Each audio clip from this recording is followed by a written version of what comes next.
अब देखिए, अब ये जो आपके सामने फंक्शन लिखा हुआ है वो एफ एक्स अपॉन जो एफ एक्स है वो x square plus one upon x square है।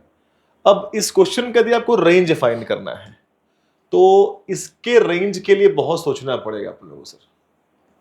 जो इसका रेंज है इसको फाइंड करने के लिए बहुत कुछ सोचना पड़ेगा। तो क्या करना चाहिए हम लोग को इसको रेंज फाइंड करने के लिए? तो कोई पैटर्न है, कोई ट्रिक है क्या? तो बोलूंगा यस सर, एक पैटर्न ट्रिक है। अब वो ट्रिक समझिएगा। देखिए, लाइफ में कभी भी आपको ऐसे फंक्शंस मिल जाए, जो आपको फंक्शंस यहाँ पे दिख रहा है, ये स्पेशल फंक्शन इसलिए है क्योंकि आप देखें कि कभी आपको ऐसा कभी फंक्शन लाइफ मिल जाए एफ ऑफ एक्स, ऊपर लिखा हो लीनियर पॉलिनोमियल और नीचे लिखा हो क्वाड्रेटिक पॉलिनोमियल, ये केस बन जाए। या आपको एक और फंक्शन ऐसा मिल जाए कि ऊपर लिखा हो क्वाड्रेटिक पॉलिनोमियल और नीचे क्या लिखा हो, लीनियर पॉलिनोमियल। ठीक है। या कुछ ऐसा फंक्शन आपको मिल जाए कि ऊपर भी लिखा हो क्वाड्रेटिक पॉलिनोमियल, नीचे भी क्या लिखा हो, क्वाड्रेटिक पॉलिनोमियल। यदि इस तरह के कॉम्बिनेशन वाले फंक्शन मिलते हैं तो मेरे अकॉर्डिंग इसका रेंज निकालना काफी आसान है। हाँ, ये आसान ही होगा क्योंकि यदि ये पैटर्न को दिखते हैं तो अब बताइए मेरा जो क्वेश्चन यहाँ लिखा हुआ है वो किस पैटर्न पे बिलोंग कर रहा है। तो आई थिंक जो मेरा वाला क्वेश्चन है वो किस पैटर्न में बिलोंग कर रहा है, तो आई थिंक यहां बिलोंग कर रहा है क्या? Yes sir, quadratic upon quadratic, degree two दिख रही है। अब ऐसे क्वेश्चंस को कैसे ट्रैकल करना है वो देखिए मेरे साथ। जब आपको कुछ ऐसे फंक्शंस मिल जाएं तो आप क्या करेंगे? जैसे मैंने फंक्शन लिखा कि y इज इक्वल टू, ऊपर कोई क्वाड्रेटिक है और नीचे भी कोई क्वाड्रेटिक है, तो इसका आपस में क्रॉस मल्टीप्लाई कर लें और क्रॉस मल्टीप्लाई करके इस पूरे फंक्शन को कुछ ऐसा कन्वर्ट कर लें, something is x square, something is x and something is any constant like x square b x plus c kind of, ऐसा कुछ फंक्शन बन जाए। अब ये बनने का मैंने जो ट्राई किया है, ये कहीं ना कहीं आपको दिख रहा होगा, ये क्वाड्रेटिक पॉलिनोमियल जो आप क्वाड्रेटिक इक्वेशन भी है, ये जो क्लास 10 पढ़े थे आप लोग कि ये एक्स स्क्वायर बी एक्स और सी की तरह बन जाए और इसके बाद इसके अंदर डिस्क्रिमिनेंट को हम ऐसे कर देंगे बस। यदि ऐसा आपने कर दिया, ये 10th का पढ़ा हुआ पैटर्न है, वो है बी स्क्वायर माइनस 4ac, यदि आपने इसको ऐसे कर दिया, अब सॉल्व करेंगे तो आपको रेंज मिल जाएगा। मतलब 99% रेंज सही मिल जाएगा, 1% है जहां पर थोड़ा सा आपको सोचना पड़ता है रेंज के बारे में, लेकिन हो जाएगा। एटलीस्ट जो पैटर्न कुछ नहीं समझ में आ रहा था वो अब क्वेश्चन करना बच्चे यहां से स्टार्ट कर देते हैं। तो आइए, ये क्या है सर? ये तो पूरा बकवास लग रहा है, पता नहीं सर क्या पता चल दिया। जब तक इसको अप्लाई नहीं करेंगे तब तक सीख नहीं पाएंगे, और मैथ्स का यही तो मेन फ्लेवर होता है। थ्योरी तो आप पढ़ ही लेते हैं, जब तक उसको अप्लाई नहीं करेंगे तब तक कहां समझ में आने वाला है। तो इसको अप्लाई कैसे करना है, तो आइए इसको अप्लाई करते हैं। तो जो मैंने लिखा है यदि उसको अप्लाई करने का मैं ट्राई करूं तो इसको अप्लाई मैं कुछ इस तरह से करूंगा। यदि आपको दिखे यहां पर कि ये आपको दिख रहा है y is equal to x square और यहां लिखा है 1 प्लस एक्स स्क्वायर, तो क्रॉस मल्टीप्लाई यदि कर दें तो आई थिंक ये एक्स स्क्वायर वाई मिल जाएगा प्लस वाई मिलेगा और स्क्वायर मिलेगा। देखिए मैं सही कर रहा हूं, मैंने बस क्रॉस मल्टीप्लिकेशन कर दिया, कुछ नहीं किया मैंने।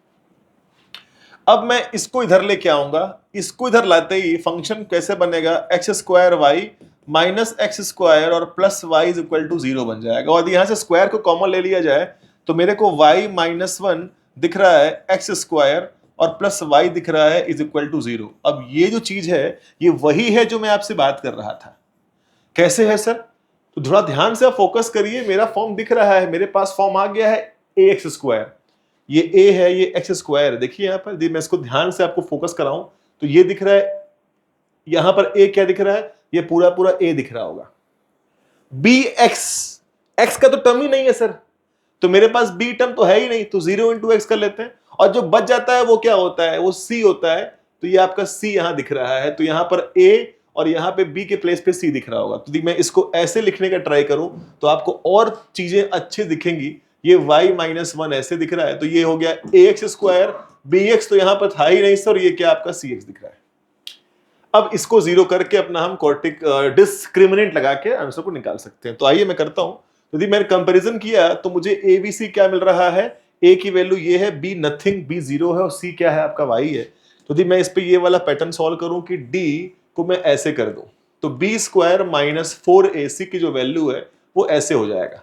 अब b का मतलब तो 0 है, 4 का मतलब तो 4 है, a का मतलब आपको दिख रहा है कि y माइनस 1 और c का मतलब पूरा पूरा y है, ये हो जाएगा पॉजिटिव। अब ये जो पैटर्न बन रहा है वो y के साथ क्या बन रहा है, y माइनस 1 और ये y बन गया ऐसे पॉजिटिव। माइनस से मल्टीप्लाई कर दें बिकॉज वेवी कर्व मेथड लगाना है मेरे को, तो मेरे को चाहता है कि जो मुखड़ा है, जो लीडिंग कोफिशिएंट सामने का है, वो हमेशा पॉजिटिव होना चाहिए। मेरे अकॉर्डिंग यही होता था और यही हम लोग किए और मेरा आंसर सब में आया है, हम लोग को भी आया हुआ है। जैसे आप माइनस से मल्टीप्लाई करेंगे तो ये y के साथ ऐसे हो जाएगा, ये ऐसे हो जाएगा और ये साइन अपना बदल जाएगा। अब आपको दिख रहा है ये ब्रैकेट और ये एक नंबर दिख रहा है, इसको भी एज अ ब्रैकेट ट्रीट कर दे and let's apply the wavy curve method. यदि किसी बच्चे को वेवी कर्व मेथड नहीं पता है तो एक बार जाके मेरे यूट्यूब चैनल जल्द से जाइएगा, उसी पे एक वीडियो में ऑप्शन होगा जहां पर मैंने लगभग 25 से 30 मिनट तक पढ़ाया हुआ है क्या होता है वेवी कर्व मेथड। तो आप वहां देख सकते हैं, वहां फोकस करें, दिख जाएगा। और जिसको आता है वो यहाँ पे फोकस करे। तो आइए इस पे लगाते हैं वेवी कर्व मेथड। तो बताइए इस ब्रैकेट का क्रिटिकल पॉइंट क्या है? इधर है माइनस इन्फिनिटी, इधर है प्लस इन्फिनिटी। मतलब किस ब्रैकेट पे ये y जीरो हो जाएगा? तो बोलेंगे 1, और ये 0 पे 0 होता है। तो एक हो गया यहाँ 0, यहाँ हो गया 1। अब ये हो गया प्लस माइनस और ये प्लस हो गया। अब ये किस बात को इंडिकेट कर रहा है? नेगेटिव को इंडिकेट कर रहा है। तो negative area will be covered. तो अब हमारे अकॉर्डिंग, मतलब जो वेवी कर्व मेथड बोलता है उसके अकॉर्डिंग मेरा तो y आ गया। y belongs to what? यहां पर साइन इक्वल का है तो दोनों पे क्या रहेगा? क्लोज। 0 टू व्हाट 1, ये अपना आंसर है। देखिए आपका रेंज आ गया। अब मैंने कहा था कि रेंज आने के बाद एक बार अपने रेंज को चेक कर लीजिएगा कि वो आपके आंसर सही भी दे रहा है कि नहीं दे रहा है, लेकिन ऑलमोस्ट सही देता है आपका। ये बोल रहा है कि एग्जैक्टली 0 हो सकता है और एग्जैक्टली 1 भी हो सकता है। यदि आपने दो बाउंड्री नंबर चेक कर लिया, मतलब मैंने लगाया है क्लोज इंटरवल, तो क्लोज का मतलब होता है कि एग्जैक्टली 0 भी पॉसिबल है और एग्जैक्टली 1 भी पॉसिबल है। बस दोनों बाउंड्री को चेक कर लीजिए कि जो वो बोल रहा है वो सही बोल रहा है कि नहीं बोल रहा है। यदि वो सही बोल दिया तो सही है, नहीं बोला तो हम लोग मैनिपुलेट कर लेंगे। आइए, एग्जैक्टली 0 हो सकता है कि नहीं? तो बताइए, ये जो वैल्यू आप यहां पे ली है, द वैल्यू ऑफ y, तो है यही। तो क्या ये इसका एग्जैक्टली आंसर 0 आ सकता है क्या? बिकॉज आप लिख रहे हैं y 0 और 1 हो सकता है, उसके बीच में हो सकता है, एग्जैक्टली हो सकता है। तो क्या 0 आ सकता है क्या? यदि किसी ने x को 0 पुट किया हो तो 0 अपॉन 1 प्लस 0, ये 0 आ सकता है। इसका मतलब यहां पे लगाना क्लोज इंटरवल एकदम सही है। लेकिन अब 1 भी एग्जैक्टली लिख रहा है कि आप लिख रहे हैं कि एग्जैक्टली 1 भी आ सकता है। तो क्या एग्जैक्टली 1 आ सकता है क्या?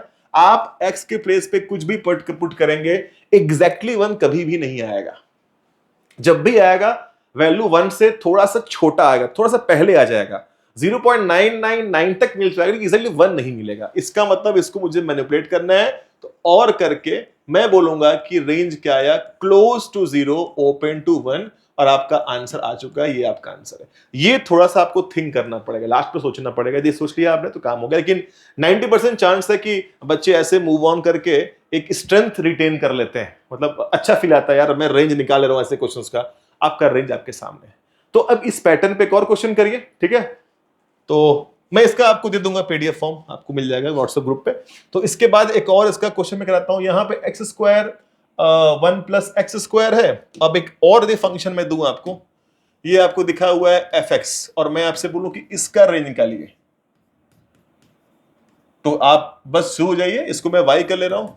ये आइए इसका रेंज निकालिए। कैसे निकालेंगे? वही क्रॉस मल्टीप्लाई करिए, सेम मेथड फॉलो करिए। इस बार लीनियर अपॉन क्या दिख रहा है आपको? क्वाड्रेटिक दिख रहा है। सॉल्व करके अपना आंसर निकालिए और देखते हैं क्या आता है। ट्राई करिए इसको।